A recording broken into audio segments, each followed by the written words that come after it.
हमारा जो आज का टॉपिक है वो regarding X-ray tube and its parts है। अगर हम इसकी बात करेंगे, जो इसका ये बाहर वाली कवरिंग होती है वो मेटल हाउसिंग की बनी हुई होती है। और जो मेटल हाउसिंग का ये काम होता है, ये जो जो ट्यूब को है उसको प्रोटेक्ट करती है।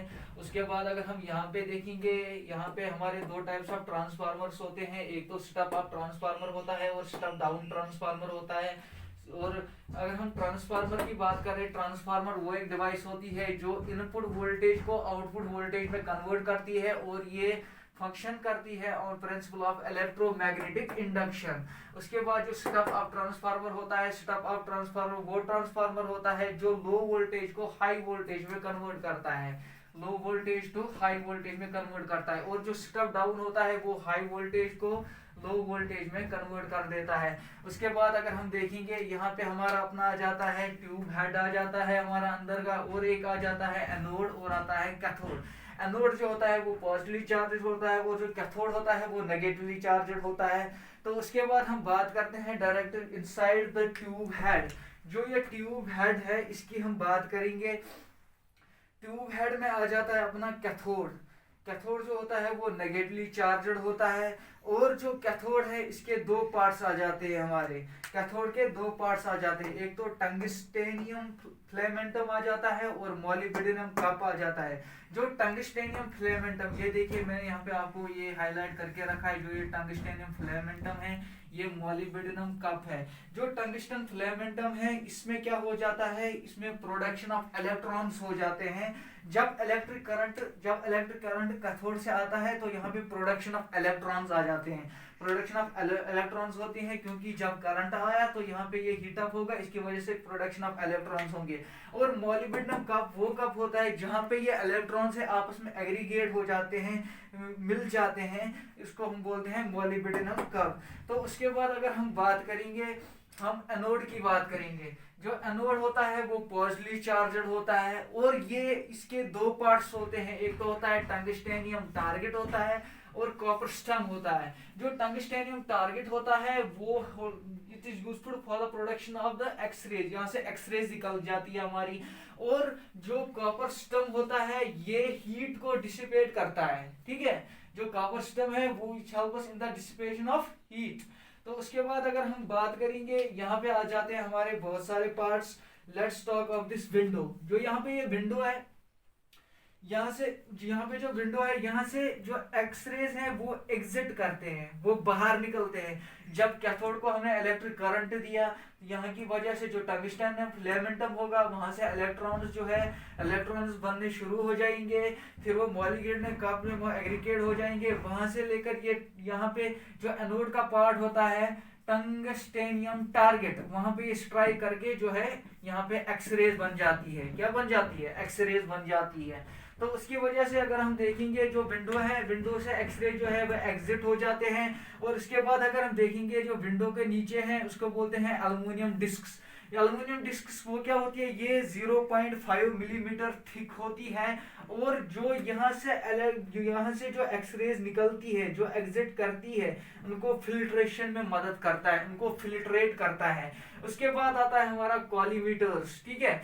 कॉलीमीटर जो होते हैं वो बने हुए होते हैं लेड के, ठीक है। इसकी वजह से क्या होता है, influence the size of the beams of X-ray. ये इन्फ्लुएंस करता है size of beams of x ray.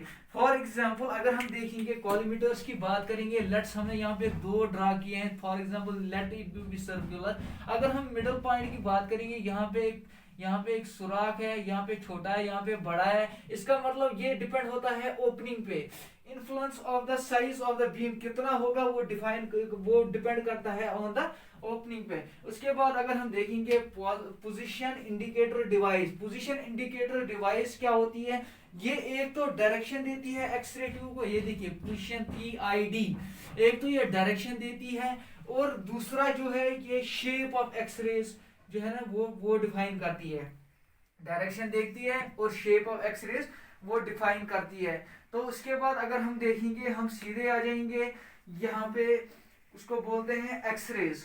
X-rays जो होती है, अगर हम इसकी बेसिक प्रॉपर्टीज देखेंगे, एक्सरेज जो होती है वो इलेक्ट्रोमैग्नेटिक रेडिएशंस होती है जो बिहेव करती है both wave as well as particles like this. It can travel like this or this. और हमें पहले ही ये पता है जो ये चूंकि ये इलेक्ट्रोमैग्नेटिक वेव्स हैं, सो दे आर इलेक्ट्रिकली न्यूट्रल। क्या है? ये इलेक्ट्रिकली न्यूट्रल है। और इसके अलावा अगर हम देखेंगे ये ionise they can cause the ionisation of the gas indirectly. They can cause ionisation of the gas indirectly. और ये एक ऑर्बिट से इलेक्ट्रॉन भी बाहर निकाल सकते हैं। और इसकी वजह से ये क्या होते हैं, इनकी प्रॉपर्टीज में ये भी आता है, ये ट्रेवल करती है in a straight line, in a straight level, they travel in a straight line. और उनकी जो वेवलेंथ होती है जो 0.1 to 0.5 एंगस्ट्रॉम होती है, हैविंग एनर्जी लेवल्स। और उनकी जो एनर्जी लेवल्स होती है वो 25 keV to 125 keV होती है। और इसकी वजह से ये प्रोड्यूस करती है both biological as well as chemical effect. इसके अलावा अगर हम देखेंगे जो एक्सरेज है वो डिस्कवर किए थे sir William Conrad Roentgen. Sir William Conrad Roentgen on 8 November 1895. So 8 November is celebrated as the World's Radiology Day. So this was enough for today. Hope you enjoyed it.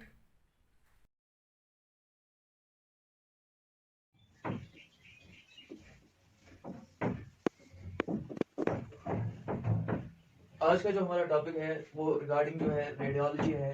लेकिन before knowing the radiology we must know the basic physics.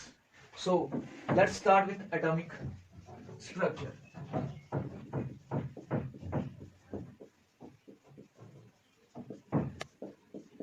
Atomic structure समझने से पहले हमें ये पता होना चाहिए जो एटम है वो है क्या। एटम अगर हम डिफाइन करेंगे, atom is the smallest particle of matter. जो एटम जो होता है वो स्मॉलेस्ट पार्टिकल ऑफ मैटर है। जो हर कोई जो मैटर है वो एटम का बना होता है। अगर हम बायोलॉजी में ये लेंगे जो सेल होती है, अगर हम सेल को देखेंगे, सेल जो होती है वो बेसिक फंडामेंटल और स्ट्रक्चरल यूनिट ऑफ लाइफ होती है, स्मॉलेस्ट यूनिट ऑफ लाइफ होती है। और जब ये सेल्स एग्रीगेट करती है तो वो टिश्यू बनाती है। और जब वो टिश्यूज एग्रीगेट करते हैं तो वो ऑर्गन्स बनाते हैं। और जब ऑर्गन्स जो है आपस में मिलते हैं तो वो ऑर्गन सिस्टम बनाते हैं। तो इसी तरह जो एटम्स हैं, ये एटम्स भी आपस में मिलके जो है मॉलिक्यूल्स और सब्सटेंसेस बनाते हैं। ठीक है। उसके बाद अगर हम देखेंगे जो एटम है, जो ये बेसिक एटम है, जो यहाँ पे ये एटम है, इसमें अगर हम देखेंगे दो चीजें होती है। एक तो ऑर्बिट होता है, ऑर्बिट या शल। ठीक है। अगर मैं ऑर्बिट बोलूं या शल बोलूं वो एक ही बात है। ठीक है। तो उसके बाद और इसमें होता है न्यूक्लियस। क्या होता है इसमें? न्यूक्लियस। तो हमने यहाँ तक जो हमने पढ़ा, जो एटॉमिक स्ट्रक्चर हमने रिलेटेड पढ़ा, जो एटम जो होता है वो स्मॉलेस्ट पार्टिकल ऑफ मैटर होता है। उसके बाद हमने ये एग्जांपल दी, जो स्मॉलेस्ट पार्टिकल ऑफ जो लाइफ होती है वो सेल होती है। जब वो आपस में एग्रीगेट करते हैं तो वो टिश्यू बनाते हैं, टिश्यू आपस में एग्रीगेट करते हैं तो वो ऑर्गन बनाते हैं, ऑर्गन आपस में एग्रीगेट करके तो वो ऑर्गन सिस्टम बनाते हैं। ऐसी जो हमने जो एटम्स हैं वो भी आपस में एग्रीगेट करके वो मॉलिक्यूल बनाते हैं, वो आपस में एग्रीगेट करके सब्सटेंस बनाते हैं। इसी तरह जो एटम है अगर हम देखेंगे इसमें दो होते हैं, एक तो न्यूक्लियस होता है और एक ऑर्बिट होता है। तो हम समझेंगे ये न्यूक्लियस क्या होता है और ये ऑर्बिट क्या होता है।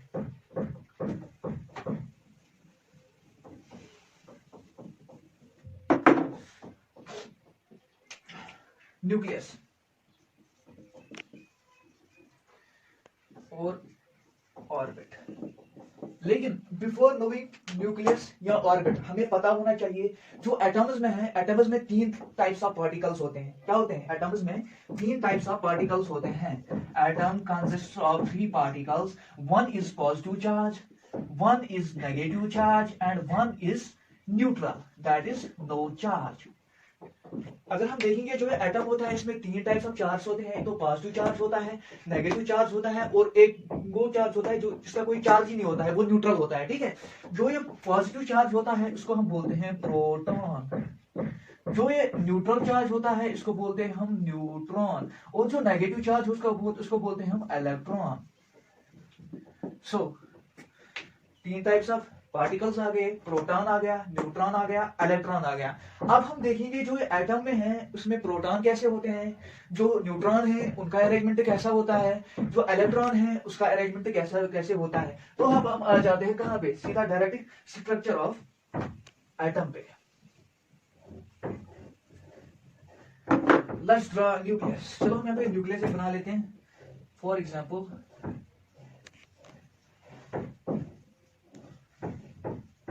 ये मान लीजिए यहाँ पे न्यूक्लियस है। जो हमारा न्यूक्लियस है, याद रखिए हमेशा, जो हमारा न्यूक्लियस है इसमें प्रोटॉन्स प्रोटॉन्स मतलब पॉजिटिव चार्ज प्लस न्यूट्रॉन्स होते हैं। क्या होते हैं, प्रोटॉन्स प्लस न्यूट्रॉन्स होते हैं। मतलब इसमें दो टाइप्स ऑफ ये जो होते हैं पार्टिकल्स होते हैं, एक तो प्रोटॉन्स होते हैं, न्यूट्रॉन्स होते हैं।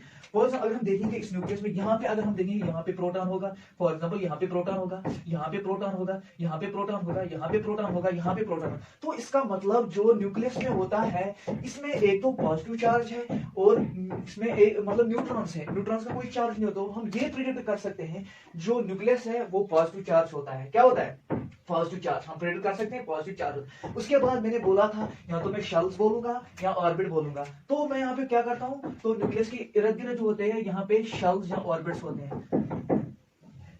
लेट मी ड्रा सम। मैं सारे ड्रा नहीं करूंगा, 2-3 ड्रा करके आपको समझाता हूँ, ठीक है। इनको हम बोलते हैं ऑर्बिट्स। क्या बोलते हैं, ऑर्बिट्स।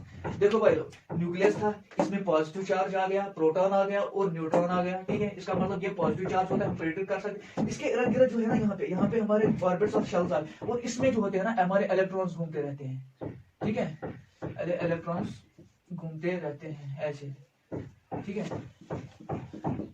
इन इलेक्ट्रॉन्स का जो चार्ज होता है वो नेगेटिव होता है, ठीक है। और अगर हम देखेंगे जो अगर हम ऑर्बिट को डिफाइन करेंगे, जो ऑर्बिट है या शेल है वो है क्या, ये ऑर्बिट जो है ये एक इमेजिनरी पाथ होता है अराउंड न्यूक्लियस। इमेजिनरी पाथ वो पाथ होता है जो हम खाली इमेजिन कर सकते हैं। ये एक पाथ होता है अराउंड द न्यूक्लियस, इन भी जो इलेक्ट्रॉन्स हैं वो घूमते रहते हैं। क्या रहते हैं, घूमते रहते हैं। और इसके बाद अगर हम देखेंगे जो शेल है, ये शेल है, एक शेल है, 2 शेल है, 3 शेल है। इन शेल्स का जो ना हमने नाम रखा है कैपिटल लेटर्स में, हम नाम कर रखते हैं। और टोटल नंबर ऑफ जो शेल्स होती है वो 7 होती है। किसी भी एटम में आप 8वां शेल नहीं देखोगे। और इन शेल्स का नाम हमने रखा है A shell, L shell, M shell, N shell, O shell, P shell and Q shell, ठीक है। सो डिपेंडिंग अपॉन द मतलब अगर हम देखेंगे जो के शेल है, एल शेल है, एम शेल है, जो के शेल में अगर हम इलेक्ट्रॉन्स देखेंगे कितने इलेक्ट्रॉन्स आएंगे, ठीक है। एक के शेल में कितने इलेक्ट्रॉन आ सकते हैं, ठीक है। इसके लिए इनका एक मैक्सिमम फिक्स्ड नंबर रहता है। के में ज्यादा से ज्यादा 2 इलेक्ट्रॉन्स आ सकते हैं। कितने आ सकते हैं, मतलब जो के शेल में है इसमें ज्यादा से ज्यादा 2 इलेक्ट्रॉन्स आते हैं। उसके बाद अगर हम जो एल शेल है उसकी बात करें, इसमें 8 इलेक्ट्रॉन्स आ सकते हैं। एम शेल में 18 इलेक्ट्रॉन्स आ सकते हैं। एन शेल में 32 इलेक्ट्रॉन्स आ सकते हैं। ओ शेल में 32 इलेक्ट्रॉन्स आ सकते हैं। इसमें पी में 18 इलेक्ट्रॉन्स आ सकते हैं। और क्यू में कितने इलेक्ट्रॉन्स आ सकते हैं, 8 इलेक्ट्रॉन्स आ सकते हैं, ठीक है। इलेक्ट्रॉनिक कॉन्फ़िगरेशन KLMNOPQ, ठीक है। के की 2 है, L 8, M 18, N 32, O 32, P 18, Q is equal to 8।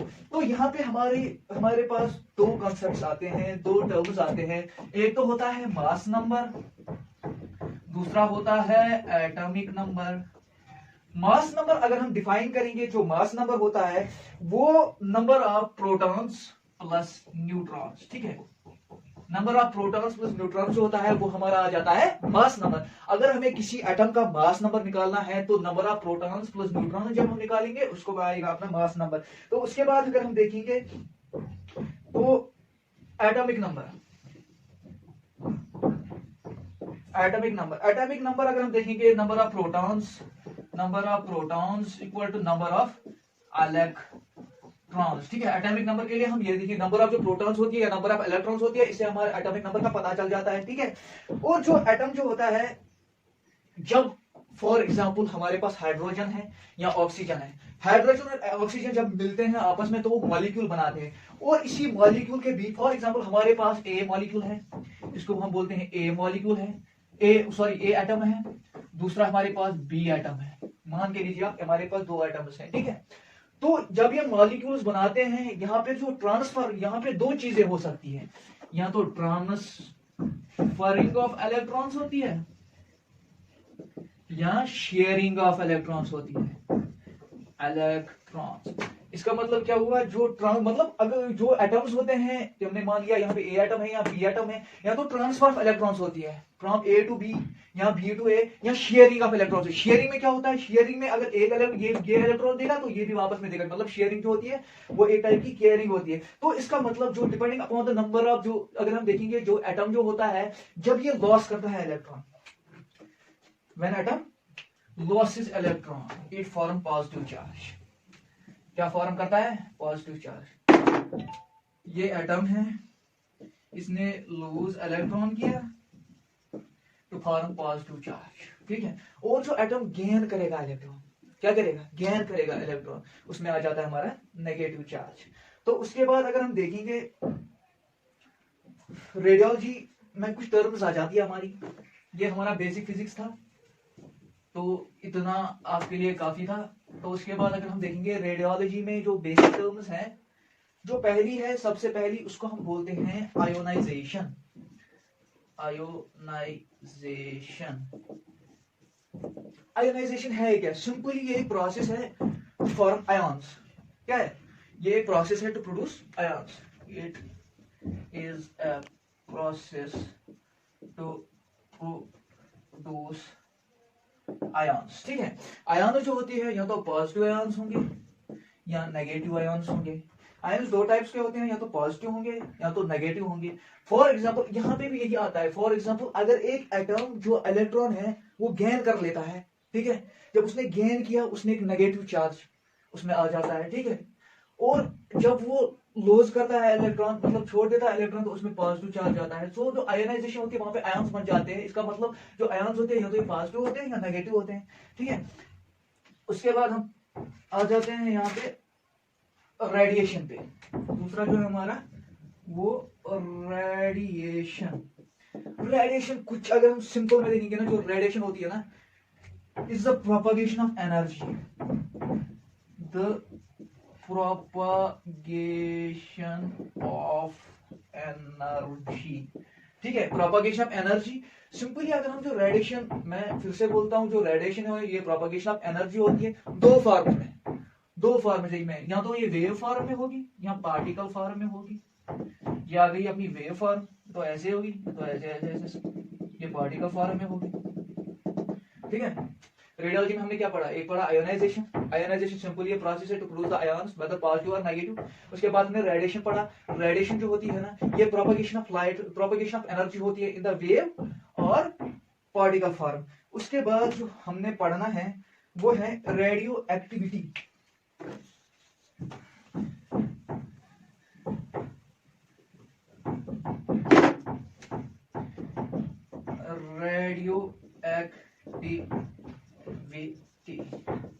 Radio activity जो होता है वो क्या होता है, अगर हम ये देखेंगे रेडियो एक्टिविटी, जो एटम होता है व्हेन एटम इज अनस्टेबल, ठीक है, जब वो अनस्टेबल होगा तो it undergoes spontaneous disintegration. When atom is unstable it undergoes spontaneous disintegration called radioactivity।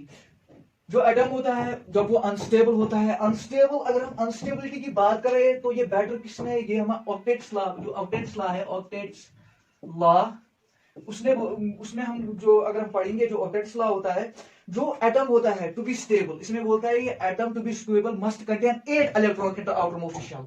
जिस एटम के पास 8 electron in the outermost shell होंगे तो इसका मतलब जो है ना वो स्टेबल है, इसको बोलते हैं ऑक्टेट्स लॉ। ऑक्टेट्स लॉ क्या बोलता है, atoms to be stable must contain 8 electrons in outermost shell। कितने इलेक्ट्रॉन्स होने चाहिए, 8 इलेक्ट्रॉन्स आउटर मोस्ट शेल, ठीक है। उसके बाद जो रेडियो एक्टिविटी होता है, रेडियो एक्टिविटी में जो एटम होता है वो सबसे पहले अनस्टेबल होता है, जिसकी वजह से वो स्पॉन्टेनियस डिसइंटीग्रेशन में चला जाता है, उसको हम बोलते हैं रेडियो एक्टिविटी। फॉर एग्जांपल अगर हम एक एग्जांपल लेंगे, हमारे पास सोडियम फ्लोराइड है, ठीक है, हमारे पास सोडियम फ्लोराइड है। अगर हम सोडियम का देखेंगे, सोडियम का जो एटॉमिक नंबर होता है वो 11 होता है, ठीक है। और उसके बाद अगर हम देखेंगे जो फ्लोराइड होता है वो 9 होता है, ठीक है। अगर हम इसकी इलेक्ट्रॉनिक कॉन्फ़िगरेशन निकालेंगे, ठीक है, तो जो पहले इलेक्ट्रॉन में पहले में कितना आ जाता है, पहले में हमारा आएगा 2, उसके बाद आएगा 8, इसके बाद आएगा 1, एक शेल, 2 शेल, तीसरा। इसका मतलब जो लास्ट का इलेक्ट्रॉन इसका है, इसमें एक शेल है, एक इलेक्ट्रॉन है, इसका मतलब ये अनस्टेबल है। उसके बाद अगर हम इसकी बात करेंगे, इसमें पहले में आएगा 2, दूसरे में आएगा 7, तो इसको जो है एक इलेक्ट्रॉन चाहिए 8 बनने में। क्या चाहिए, एक इलेक्ट्रॉन चाहिए उसको 8 बनने में। अगर यहाँ से लेगा तो यहाँ पे 8 बन जाएगा, और इसका जो लास्ट का इलेक्ट्रॉन है इसमें भी 8 रहेंगे, इसमें भी 8 रहेंगे, ये फिर स्टेबल रहेगा। इसलिए जो सोडियम और फ्लोराइड है ये आपस में जो है ना बॉन्ड बनाते हैं, और बॉन्ड जो होते हैं वो 2 टाइप्स के होते हैं, ठीक है। ये बॉन्ड बनता है जो सोडियम फ्लोराइड बनता है। और लास्ट में बोलता हूँ जो बॉन्ड्स होती है, बॉन्ड जो है वो 2 टाइप्स के होते हैं, एक तो होता है कोवेलेंट बॉन्ड और होता है आयोनिक बॉन्ड। जब ट्रांसफर ऑफ इलेक्ट्रॉन्स होगा, जब मॉलिक्यूल्स बनते हैं, जब ट्रांसफर ऑफ इलेक्ट्रॉन्स होंगे, उनको वहां पे एक बॉन्ड बनता है, उसको बोलते हैं कोवेलेंट बॉन्ड। और जब शेयरिंग होगी उसको बोलते हैं हम आयोनिक बॉन्ड, ठीक है। और इसके अलावा अगर हम देखेंगे ऑर्टेक्स लॉ हर किसी में जो है वो अप्लाई करता है, एक्सेप्शन इसमें है, transition metals and free radicals. ये था यहां तक बेसिक और कुछ डेफिनेशंस जो हमने आपके साथ डिस्कस की। इसके अलावा हम अगले लेक्चर में इससे आगे पढ़ेंगे। होप आपको समझ आया होगा। मैंने यूजुअली इसमें सिंपल लैंग्वेज यूज की ताकि सबको समझ आए। आज का जो हमारा टॉपिक है वो रिगार्डिंग आयोनाइज्ड रेडिएशन है, जो हमने पहले ही पढ़ा था, जो अलग अलग टर्म थी आयोनाइज्ड और रेडिएशन। आयोनाइज्ड का मतलब क्या होता है, आयोनाइजेशन का उसका मतलब ये होता है कि प्रोसेस टू मेक आयन्स, ठीक है। तो ये एक प्रोसेस होती है जिसकी वजह से आयन्स बन जाते हैं। और जो रेडिएशन होती है पहले हमने बोला था वो प्रोपगेशन ऑफ एनर्जी होता है, जो या तो वेव में होती है या पार्टिकल फॉर्म में होती है। Propagation of energy that can be wave और पार्टिकल। तो उसके बाद अगर हम देखेंगे इसकी डेफिनेशन, अगर हम देखेंगे उसमें आ जाता है जो रेडिएशन, ये एक टाइप की रेडिएशन होती है जो आयन्स फॉर्म करती है बाय एडिंग और रिमूविंग इलेक्ट्रॉन्स। या तो ये ऐड करती है इलेक्ट्रॉन्स या तो रिमूव करती है electrons to form the ions. इसको बोलते हैं हम आयोनाइजेशन रेडिएशन। और ये लॉ ऑफ ओक्टेव जो होती है वो लॉ ये फॉलो करती है। उसके बाद अगर हम देखेंगे जो आयोनाइज्ड रेडिएशन है वो डिवाइड हुई है further into particulate ionization radiation and electromagnetic ionization radiation, ठीक है। जो आयोनाइज्ड रेडिएशन है ये पार्टिकुलेट आयोनाइज्ड रेडिएशन और इलेक्ट्रोमैग्नेटिक आयोनाइज्ड रेडिएशन में डिवाइड हुई है। तो अगर हम आयोनाइज्ड ये पार्टिकुलेट आयोनाइज्ड रेडिएशन की बात करें, इसका जो होता है वो मास होता है, ये स्ट्रेट लाइन में ट्रैवल करती है और इसकी जो स्पीड होती है वो बहुत ज्यादा होती है, हाई स्पीड होती है। फिर अगर हम फर्दर देखें तो यहाँ से 3 टाइप्स ऑफ रेज निकलते हैं, एक्स रे, अल्फा रेज निकलते हैं, बीटा रेज निकलते हैं और कैथोड एक्स रेज निकलते हैं। जो अल्फा रेज होती है वो पार्टिकल्स होते हैं जो न्यूक्लियस से आते हैं, जो न्यूक्लियस होता है अपना वहां से अल्फा रेज आ जाती है। और जो बीटा रेज होती है ये भी न्यूक्लियस से आ जाती है, लेकिन जो हैवी मेटल्स होते हैं वहां से जो है वो बीटा रेज आ जाती है। और जो कैथोड एक्स रेज है ये ओब्वियसली अगर हम देखेंगे ये एक्सरे ट्यूब से आएंगे, इससे एक्सरे जो होती है ना, एक्सरे वहां से एक्सरे निकलती है। तो उसके बाद हम डायरेक्ट आ जाते हैं इलेक्ट्रोमैग्नेटिक आयोनाइज्ड रेडिएशन। तो इसकी जो प्रॉपर्टीज है, पहला जो है इसमें नो मास, इसका मास नहीं होता और ये स्ट्रेट लाइन में ट्रेवल करती है और equal to speed of light that is 3 into 10⁸ metre per second, that is speed of light. इसको हम बोलते हैं फोटॉन और बोलते हैं हम क्वांटा। क्या बोलते हैं, फोटॉन और क्वांटा। उसके बाद हम आ जाते हैं डायरेक्ट जो हमारे पास यहाँ पे है इलेक्ट्रोमैग्नेटिक आयोनाइज्ड रेडिएशन। इसकी प्रॉपर्टीज में आ जाती है, पहले ये मैन मेड होता है, ये एक इंसान बनाता है, ये हम खुद बना सकते हैं। उसके बाद हम ये कम्स फ्रॉम नेचर, ये नेचर से आ जाती है। थिंक अबाउट, अगर हम सन की बात करेंगे तो वहां से ये रेडिएशन आ सकती है। तो उसके बाद अगर हम देखेंगे यहाँ पे इनमें जो होती है वो high levels of electromagnetic radiation होती है, इलेक्ट्रोमैग्नेटिक आयोनाइज्ड रेडिएशंस में। और जो हाईली आयोनाइज्ड होती है इसमें आ जाती है अपनी कॉस्मिक रेज आती है और एक्स रेज आती है। इसके बाद हम डायरेक्ट पहुंचते हैं यहाँ पे हमारे पास जो दूसरा है, अगर हम देखेंगे जो इलेक्ट्रोमैग्नेटिक आयोनाइज्ड रेडिएशन है ये या तो ये पार्टिकल्स होती है, क्या होती है, पार्टिकल, या in the form of waves होती है, पार्टिकल्स होती है और या वेव्स होती है। अगर हम पार्टिकल की बात करें, पार्टिकल में अगर हम देखेंगे इसका भी कोई मास नहीं होता और ये स्ट्रेट लेवल में लाइन में ट्रेवल करती है और ये स्पीड ऑफ लाइट फोटॉन और क्वांटा में, उसको बोलते हैं फोटॉन और क्वांटा। उसके बाद जो होती है वेव्स, अगर वेव्स की हम बात करें, वेव्स में दो चीजें होती है, एक तो वेलोसिटी होती है और एक फ्रीक्वेंसी होती है। वेलोसिटी क्या होती है, ये speed of electromagnetic ionized radiation होती है, मतलब एक इलेक्ट्रोमैग्नेटिक आयोनाइज्ड रेडिएशन की कितनी स्पीड होगी, वो होगी equal to speed of light, that's velocity of the waves. तो उसके बाद अगर हम देखेंगे जो यहाँ पे वेवलेंथ होगी, वेवलेंथ होती है distance between the two crusts. तो अगर हम यहाँ पे ए होगा, ये हमारा अपना एक क्रस्ट है, ये दूसरा क्रस्ट है, जब हम इसको मिलाएंगे this gives us the distance, this is called the wavelength. And now move towards the frequency, frequency means number of wavelength. wavelength we can discuss it like this. For example, we have this wave have high frequency, this wave have high frequency but short wavelength, as we have already discussed it, that wavelength is a distance from one crust to another crust, this has short wavelength. But instead if we draw this has long wavelength and low frequency low and high wavelength. So wavelength is inversely proportional to frequency. When wavelength increases, frequency decreases, and when frequency decreases, wavelength increases. So this was all about the ionized radiation, its types. So our next topic will be about the X-ray tube and its parts.